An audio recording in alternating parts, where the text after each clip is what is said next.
আচ্ছা, স্বয়ং ভোলেনাথই কি হনুমানজি?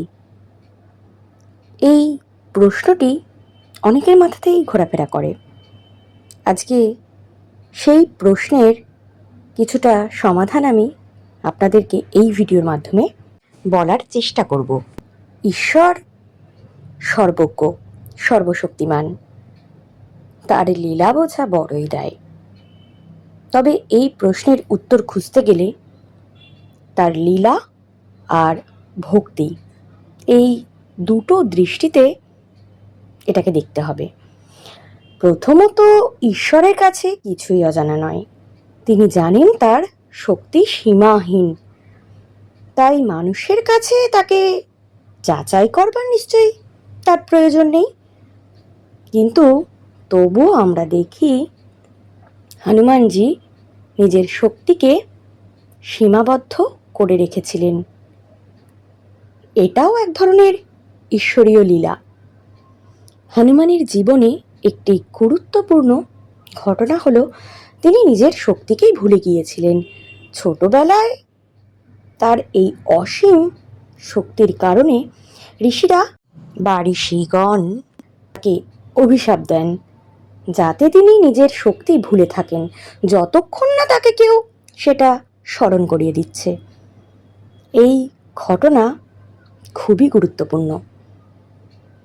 এখান থেকে বোঝা যায়, শক্তি থাকা সত্ত্বেও সেটাকে প্রয়োগ করা সবসময় যায় না, সেটাকে প্রকাশ করা প্রয়োজন নয়। কিন্তু এখন প্রশ্ন হচ্ছে, শিব শিব স্বয়ং শিব কেন নিজের শক্তিকে লুকিয়ে রাখলেন বলুন তো? এই উত্তরটা খুঁজতে গেলে আপনাকে ভক্তির শরণাপন্ন হতে হবে। ভক্তির মধ্য দিয়ে এই উত্তরটাকে খুঁজে বের করতে হবে।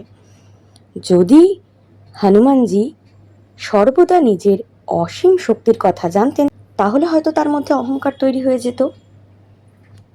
তিনি নিজেকে সম্পূর্ণভাবে শ্রীরামের সেবায় নিয়োজিত করলেন, সমর্পণ করলেন শ্রীরামচন্দ্রকে, নিজেকে সমর্পণ করলেন। এই সমর্পণই কিন্তু তাকে মহান ও মহৎ করে। এখানে একটা শিক্ষা আছে। ঈশ্বর শেখাতে চান, শক্তি থাকলেও সেটাকে সবসময় প্রয়োগ নয়, বরং নম্রতা বজায় রাখা উচিত। এখনকার দিনে আমরা দেখি একটু ক্ষমতাবান কেউ হলেই অহংকার জন্মে যায়, কিন্তু এই হনুমানজির কাছ থেকে আমাদের শিক্ষা নিতে হবে যে শক্তি থাকলেই সেটা প্রয়োগ নয়, বরং তার সম্পূর্ণ বিপরীত। নিজের অসীম ক্ষমতা, অসীম শক্তির অধিকারী হয়েও তিনি নিজেকে শ্রীরামচন্দ্রের দাস করে তুললেন, তিনি নিজেকে দাস বলে পরিচয় দিলেন। এই ঘটনা ঈশ্বরের লীলা, যাতে মানুষ তার সাথে সংযোগ স্থাপন করতে পারে। এখান থেকে আরও একটা শিক্ষা পাওয়া যায়। আরও একটা শিক্ষা, ঈশ্বর যদি সবসময় সর্বক্ষণ পূর্ণ শক্তি প্রদর্শন করেন, তাহলে তিনি মানুষের কাছে পৌঁছাতে পারবেন না।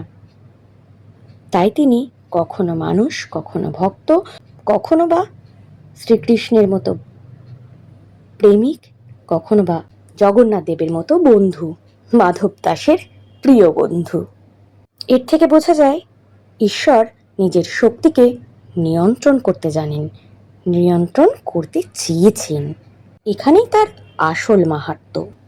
কারণ প্রকৃত শক্তি শুধু ক্ষমতা প্রদর্শনে নয়, নিজেকে কখনো কখনো সংযতও রাখতে হবে। এই জ্ঞানই ঈশ্বরের মাধ্যমে পাওয়া যায়, হনুমানজির মাধ্যমে পাওয়া যায়।